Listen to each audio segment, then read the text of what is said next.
Tem crescido no país o número de pessoas que resolve optar, ao invés de cuidar de cachorros, gatinhos, resolve criar cobras, aranhas e outros animais silvestres.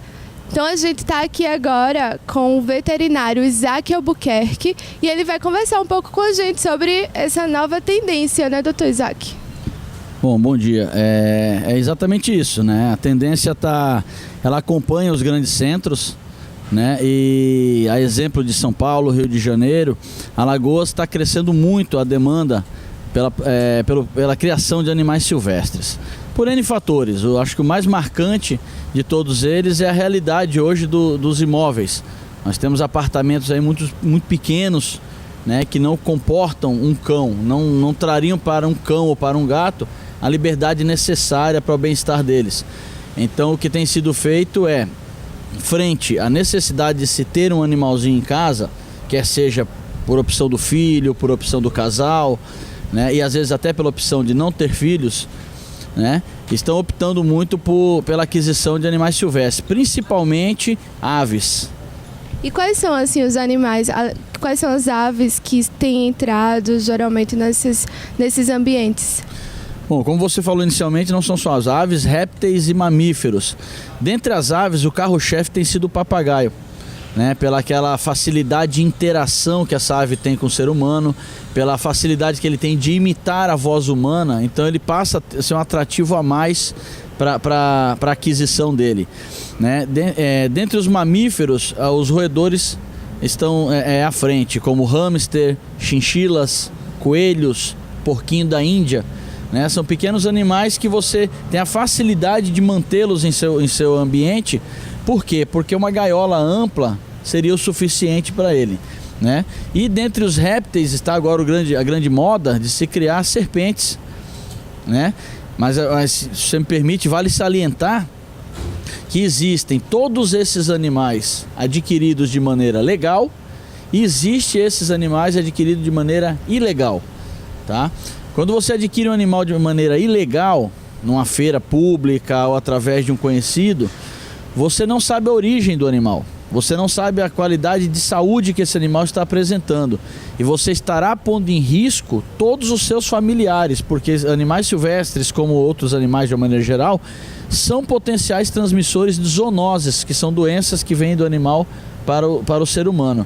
Quando você compra esses animais, quer seja um papagaio, uma arara ou até uma serpente, de um criatório legalizado, oficial, você vai ter um documento que acompanha esse animal, você automaticamente tem essa segurança de estar provendo aos seus familiares um animal com qualidade de saúde, com saúde, né? E evitando danos maiores. E danos também com os próprios animais, né? Porque muita gente resolve adotar ou resolve comprar algum animal e quando tem um animal não sabe como cuidar, enfim, acaba pondo em risco também esses animais, né?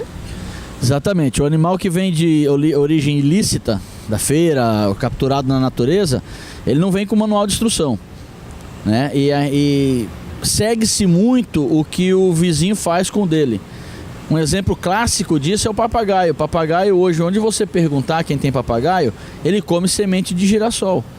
E a semente de girassol hoje é um dos piores alimentos para se dar para papagaio.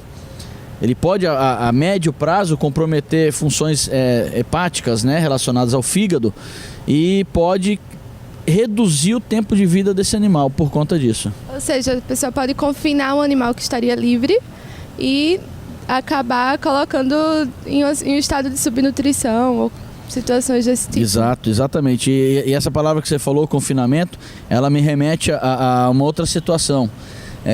As aves, de maneira geral, no meio ambiente, elas são responsáveis por N fatores. Perpetuação da espécie, tá? Então, se você enclausurar esses animais, eles não podem reproduzir e gerar descendentes. Obviamente, vão chegar numa escala de extinção. Esses animais encarcerados, eles não promovem o controle de pragas. É muito comum no sertão você vê surtos de grilos, gafanhotos, lagartas e o povo se queixando disso. Mas esse mesmo pessoal que se queixa, às vezes tem na gaiola um passarinho que estaria se alimentando dessas pragas, né? Fora a questão de polinização, que as aves também fazem a polinização das plantas, né? Então a importância deles na natureza é absurdamente maior e mais significante do que simplesmente estar na gaiola cantando ao seu bel prazer.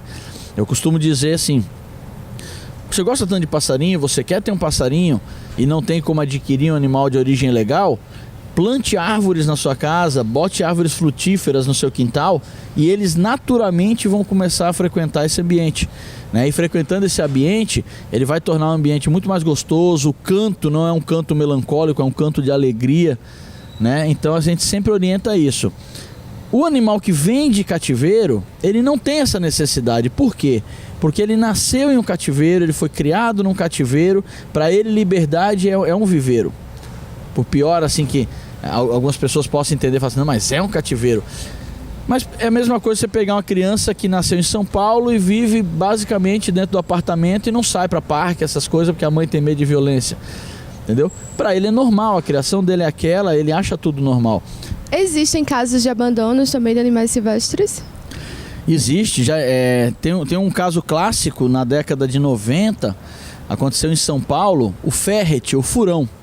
Aquele bichinho fofinho, agradável, extremamente brincalhão, virou moda no estado de São Paulo.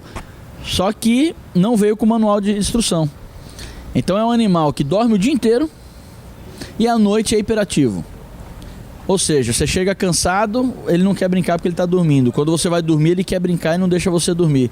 Então, eu presenciei várias vezes em alguns parques lá em São Paulo, proprietários abandonando esses animais. Quais são os animais que o senhor presencia, que são os mais diferentes, assim? Bom, dentro dessa categoria exóticos, que são animais que não são do Brasil, vieram de fora, legalizado, coisa e tal, é muito comum a presença de calopsitas, né? Agapornis, ringnecks, são aves, todas todos psitacídeos, aquelas aves de bico torto, que lembram o papagaio, só que em tamanhos menores. O periquito australiano, o canário belga, né? E numa escala assim de valores, um animal que tem um valor muito mais agregado e você encontra hoje facilmente, é a cacatua, que é um animal que deve chegar aí na casa dos 14 mil reais um exemplar, né? Então hoje você tem aqui em Alagoas proprietários que possuem esses animais. São animais que fascinam justamente por ser diferente, né? A cacatua é maior do que um papagaio, tem um topete exuberante que ela levanta para interagir, extremamente inteligente. Então quando a pessoa fala assim, eu gosto de pássaro, ele começa a focar nesses animais que tem um quê a mais. São mais exóticos, né? E as criações de répteis? Tem muita gente que está criando cobra hoje, enfim, outros animais. Tem.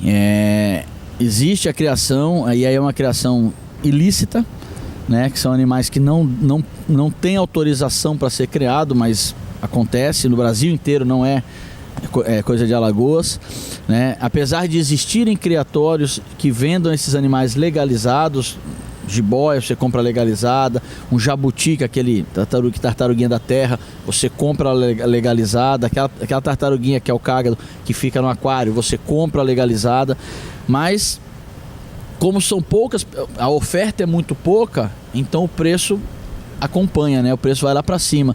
Então o proprietário, para se livrar desse preço, ele vai pelo ilícito, né? Então tem sim, hoje nós temos no mercado cobras nacionais, cobras importadas, todas sendo criadas de maneira, assim, são bem criadas, são bem tratadas, mas legalmente elas não estão enquadradas como legais. E o senhor tem informações sobre esse mercado ilegal? Aqui em Alagoas ele existe, ele cresce, ou as pessoas geralmente procuram de fora esses animais? Não só em Alagoas, mas como o Brasil inteiro, o tráfico de animais silvestres, ele está hoje como o terceiro maior renda ilícita do mundo, perdendo apenas para armas e drogas, né? Em terceiro lugar vem o tráfico de animais silvestres. Então, é extremamente complicado. No Brasil você tem, aqui em Alagoas existe uma ação do Ministério Público chamada FPI, que é a Fiscalização Preventiva Integrada. Eu tive o prazer de participar por 4 edições dessa ação, e ela procura identificar justamente esse ilícito e orientar essas pessoas para que saiam do ilícito, procurem a legalidade, né? Então geralmente esses animais são entregues voluntariamente. Mas o que o pessoal ainda reluta muito em procurar a legalidade é ainda o pseudo tradicionalismo, né? Porque meu avô criava, meu pai criava, então eu tenho que criar. Você não tem que criar, tá? Porque eles criavam. Você tem que criar porque você quer criar. Você tem que criar porque você sabe como fazê-lo e principalmente você sabe o que é certo e errado. Então os erros do passado não devem ser repetidos.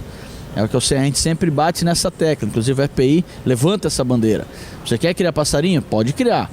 Ah, mas esse passarinho não tem legalizado. Mas tem um outro aqui que é da mesmo gênero, muito parecido, muito similar, que ele é legalizado e você consegue comprar ele com nota fiscal, né? Então a gente tenta, mostrando também aquelas questões da importância dele na natureza, a gente tenta direcionar esse ilícito para a normatização, para a legalização dele. Tá joia. Obrigada, doutor. Eu que agradeço a oportunidade.